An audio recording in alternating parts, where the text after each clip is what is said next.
नमस्कार मित्रांनो, तर स्टार प्रवाहावरील लोकप्रिय मालिका म्हणजेच तू ही रे माझा मितवा मालिकेत आता कथानक अत्यंत रंजक वळणावरती येऊन पोहोचला आहे. फॅशन स्पर्धेच्या निमित्ताने अर्णव, ईश्वरी आणि सौदामिनी देशमुख यांच्यातील संघर्ष आता शिगेला पोहोचलेला असून येणाऱ्या भागांमध्ये प्रेक्षकांना भरपूर नाट्य, कटकारस्थान आणि थरार देखील पाहायला आणि अनुभवायला देखील मिळणार आहे. आगामी भागात सौदामिनी देशमुख अत्यंत आत्मविश्वासाने अर्णव आणि ईश्वरीसमोर उभी राहते आणि त्यांना थेट आव्हान देते.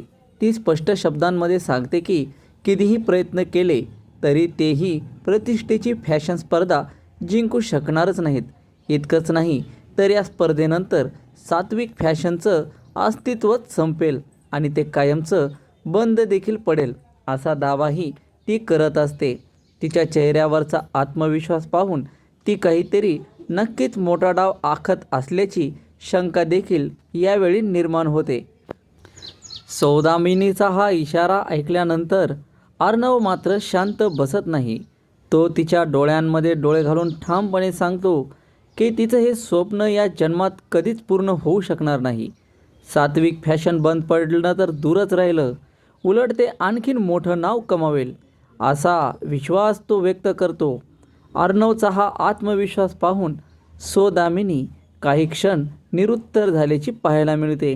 दुसरीकडे ईश्वरी मागे हटत नाही. ती सौदामिनीला स्पष्ट शब्दात सांगते की ती आणि अर्णव या स्पर्धेसाठी जीवाची बाजी लावणार आहेत. कोणत्याही परिस्थितीत ते हार मानणार नाहीत आणि आपल्या मेहनतीच्या जोरावरच विजय मिळवतील. ईश्वरीचा निर्धार पाहून अर्णवलाही नवसंजीवनी मिळते. मात्र सौदामिनी देशमुख तिथे निघून गेल्यानंतर ईश्वरीच्या चेहऱ्यावर चिंता स्पष्ट दिसू लागते. ती अर्णवला सावध करत म्हणते की ही बाई कुठल्याही थराला जाऊ शकते, तिच्यावर अजिबात विश्वास ठेवू नको. ईश्वरीच्या या शब्दांमुळे प्रेक्षकांच्या मनात अनेक प्रश्न निर्माण झाले आहेत. सौदामिनी फक्त धमक्या देत आहे की ती पडद्यामागे एखादा मोठा कट रचत आहे. आत्तापर्यंत मालिकेत सौदामिनीने स्वतःचा स्वार्थ साधण्यासाठी अनेक डावपेच खेळले आहेत. त्यामुळे यावेळीही ती स्पर्धा जिंकण्यासाठी नियम मोडण्यास किंवा अर्णव ईश्वरीला अडचणीत आणण्यासाठी कोणत्याही थराला जाऊ शकते अशी शक्यता नाकारता येत नाही. डिझाईन्स चोरी करणे, स्पर्धेत अडथळे निर्माण करणे, गैरसमज पसरवणे किंवा सात्विक फॅशनची प्रतिमा खराब करण्याचा प्रयत्न करणे असे अनेक डाव ती खेळू शकते. मात्र अर्णव आणि ईश्वरीही आता पूर्णपणे सावध झाले आहेत. त्यांना माहिती आहे की ही लढाई केवळ एका स्पर्धेची नाही तर त्यांच्या स्वप्नांची, मेहनतीची आणि सात्विक फॅशनच्या प्रतिष्ठेची आहे. त्यामुळे ते प्रत्येक पाऊल अत्यंत विचारपूर्वक टाकणार आहेत. आता मालिकेतील सर्वात मोठा प्रश्न असा आहे की सौदामिनी देशमुखचा अहंकार जिंकणार की अर्णव आणि ईश्वरीची मेहनत.